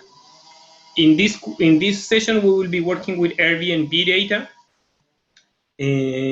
I'm not sure if this data is generated directly by Airbnb or there's a service that is reading and publishing this data, but there's public data about Airbnb that we'll be using. There's also Common Crawl that is basically some open source and open data project that is crawling the web. So basically, it gives you all the information about all the web pages that the crawler finds. Here we're talking about terabytes of size. In the case of Twitter, it depends a lot in the topic that you are researching. Usually in Twitter, the interesting thing about Twitter data is that they are streamed, so you are receiving a lot of data in real time, but the size is not very big. Same thing for Facebook. For Common Crawl, the interesting thing is that the data is huge, so we're talking about terabytes. And in the case of Airbnb, I'm using this. It's not very big, and it's not it's not a stream, but it's manageable, so it's good for start playing with some data, and we will be using this today. And there are also some open source communities that share all the dumps of their data. I want to show 3 here.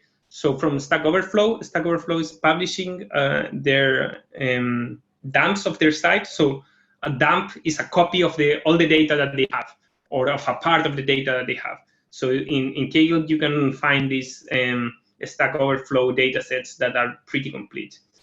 There's this project called Snap. Let me see if I can open this. Yeah. And sorry, are you looking to the presentation, or you see the page that I opened? Presentation. Okay. Let me stop sharing. Share my full screen.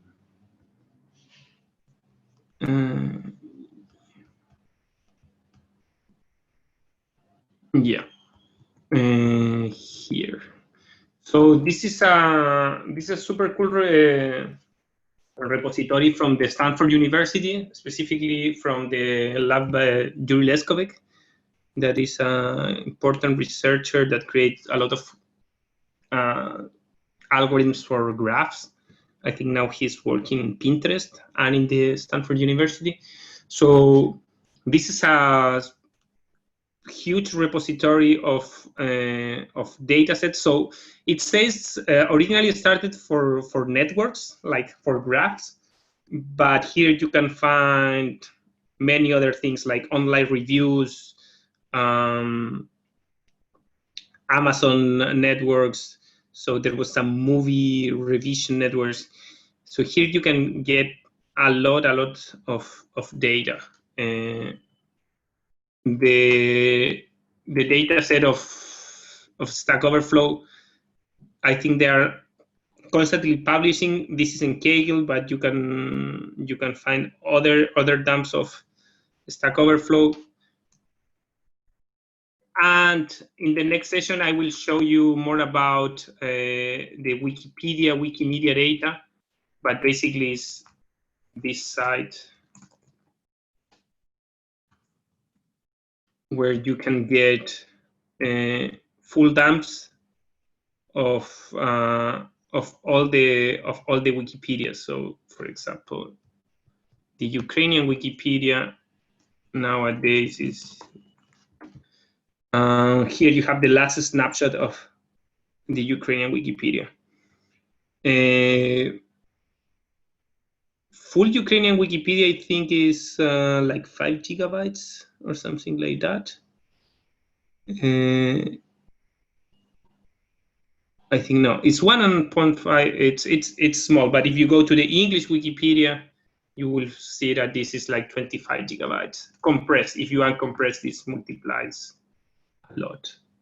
Yeah, this is the English Wikipedia, 17 gigabytes. So this is the kind of data that I will be using in this course. But today, I found this. We will start doing some hands-on work.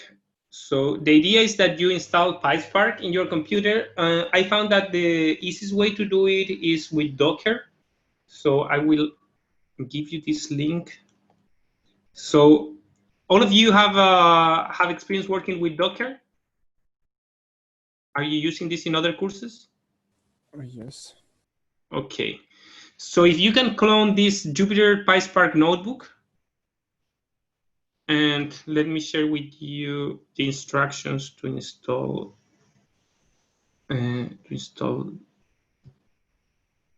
here. These are the instructions to install Docker.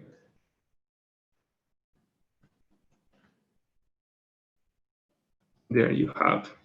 So you basically first clone the repository that, let me go again so you don't lose it. It's called Jupyter PySpark Notebook.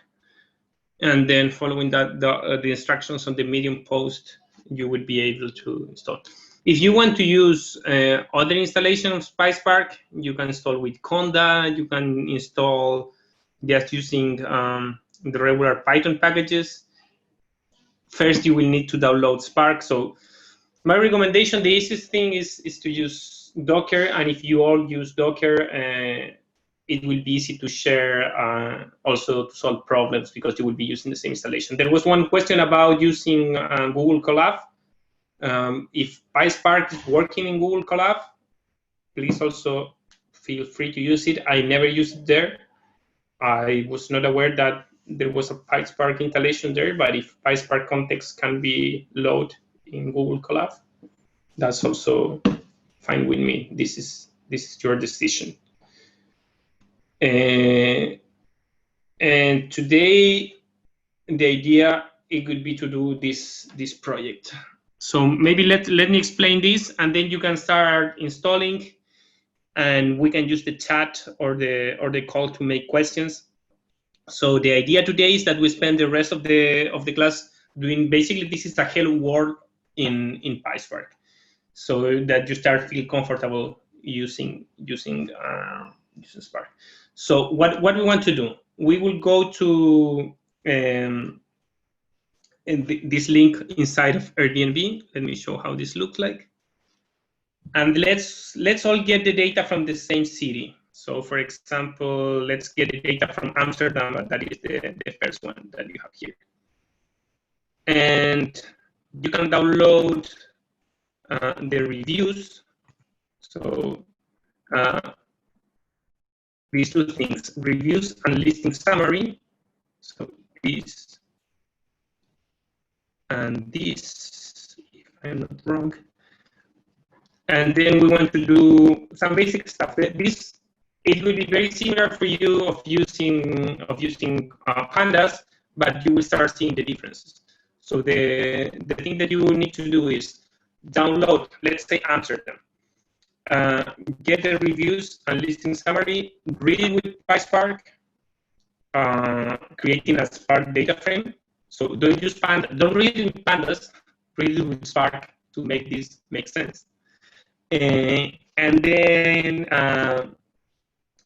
let's do some basic tasks like compute the average of the price of the properties, create a new column that shows the price deviation from this average, and then run a simple algorithm that gives a classification to every property to say if they are over the price or lower to the average price. Yeah, question? We have some issues with the sound.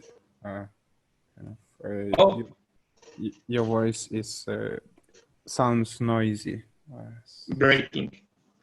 Okay, let me move to a wired connection. Give me a second.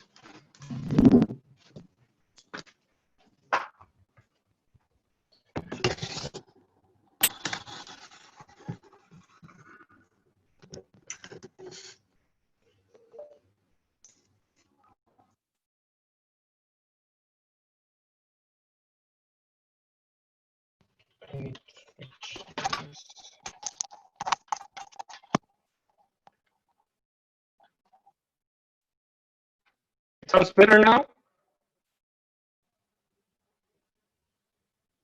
No? It looks like no. What can I do? What can I do? Give me a second. I'll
here. Yeah. So let me say it again. The idea now is to get used to PySpark, to feel comfortable working with PySpark data. And the goal here would be to read some data from the Airbnb data set. I was recommending that let's all use the same city. So, for example, let's go to Amsterdam. That is the first city that is appearing on that link. And I think I shared with you the link. Yes. Oh. Yeah. Just in case. And then the idea is to do this task. So read the data with Spark data frame. So please don't read it with PySpark with Pandas, because you could do read Pandas and then transform to Spark data frame. But please use the native Spark reading, and then compute the average price of properties. So you get all the types of properties together. You compute the price, and then you create a column that computes the deviation price from the average. So if you have the price of property I, the deviation will be the price divided by the property. And then you will do another column that will be price bucket. So basically, you will want to divide all the properties on that list in higher price or lower price than the average. And then export this result as CSV, and then create another list grouped by the neighborhood. So you will have, in the data, you will have neighborhood. So this is the task that we have 35 minutes. I think this can be done in 20 minutes. You don't need to submit that to me. I won't evaluate this particular task, but we will use, so I will assume that you know how to do it if you don't ask now how to do it, basically. So if you want to start working on this, please use the chat or other channels that you have for communication, help each other. The idea here is that we are basically all able to do these basic tasks on PySpark. So this is something that in Pandas will take you 5 minutes to do. The idea is that after you learn how to work with Spark, this should take you also 5 minutes to do in Spark. But I'm considering now 30 minutes. So you want, my recommendation is that you do this now, and if you have a question, you can ask me or you can share the question with the room. I usually do this task, this challenge in person, so you can talk and collaborate with each other. Given that we are all remote now, please use the chat and make the questions here, because we don't have other way to do it. But yeah, that's the idea. I don't know if you have questions, comments. What's the data should we download? I'm not sure website. Yeah, I put the link here in the chat. So you go there. Let me see if I can share again my full screen. Yeah, I mean, there are tons of files there. Yeah.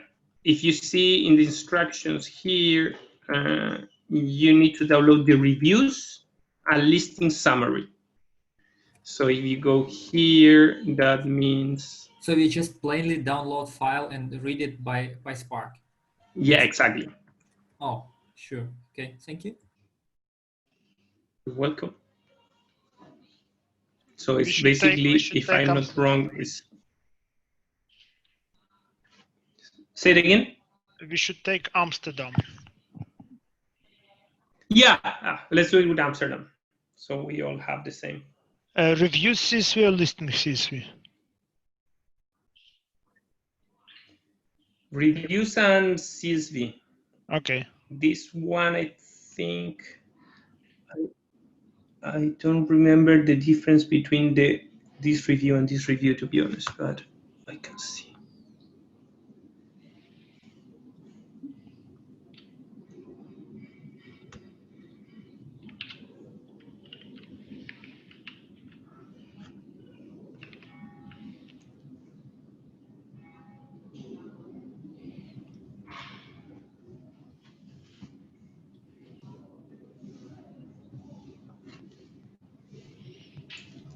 I'll just send you the slides now. I know that later this will be uploaded on the site, but let me also share the slides if you want to have the instructions more handy.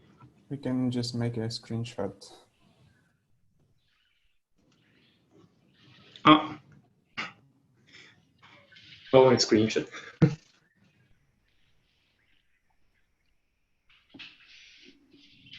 Zubair, can you share your presentation for us with having some comments like? Yeah.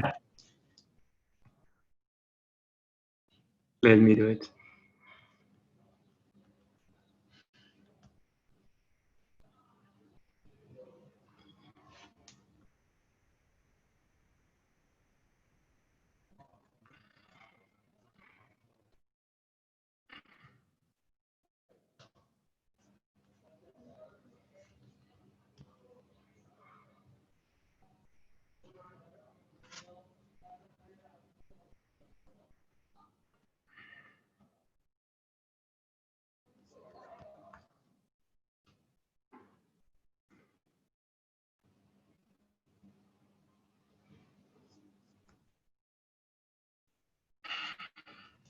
I'm downloading the presentation. I will send.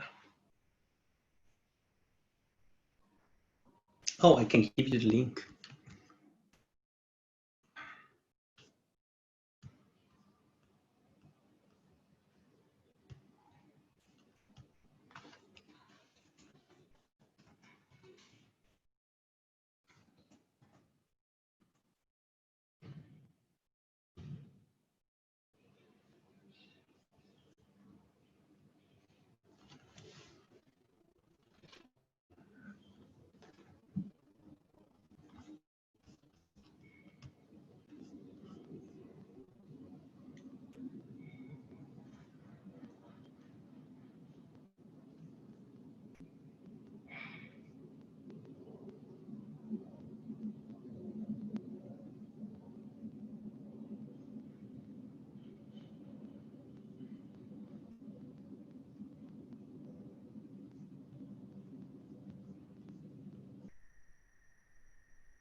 You have the link to the presentation in the chat.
Yeah, here you have the last version of Spark. So in the collab, I think it's just to change to one to this.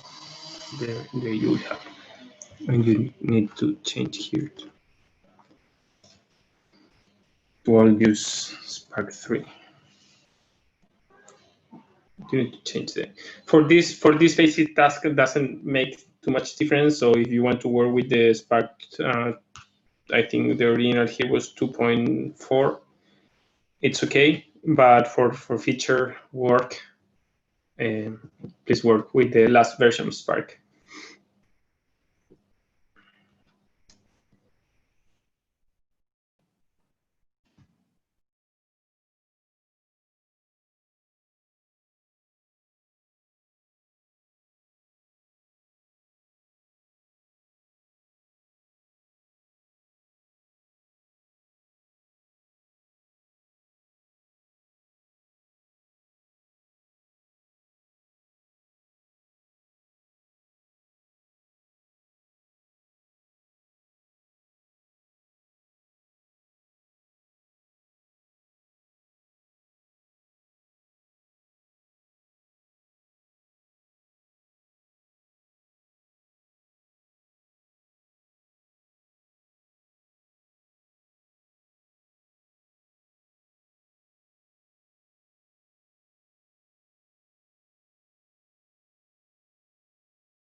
Okay, we're at time. Tomorrow I will start the session with questions about this task.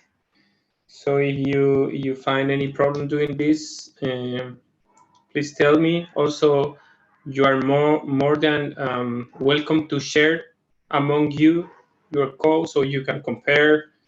As I told you, this is a super basic task that is not still related with managing huge data. This data is pretty small, but the idea is that you get familiar with reading and processing and doing basic process in PySpark. So tomorrow we start with questions about this. And there was a second task recommended on the slides that if you're interested in doing is about TF-IDF, but we will talk more about that tomorrow. So if you want to have a look on the last slide, you again are welcome to do it. But we will discuss this slide. We will talk more in detail about this kind of task tomorrow. So tomorrow will be focused mainly in text mining, and we will start also discussing a bit about the project. Don't worry too much still about the final project. We will start doing this quick challenge in every session.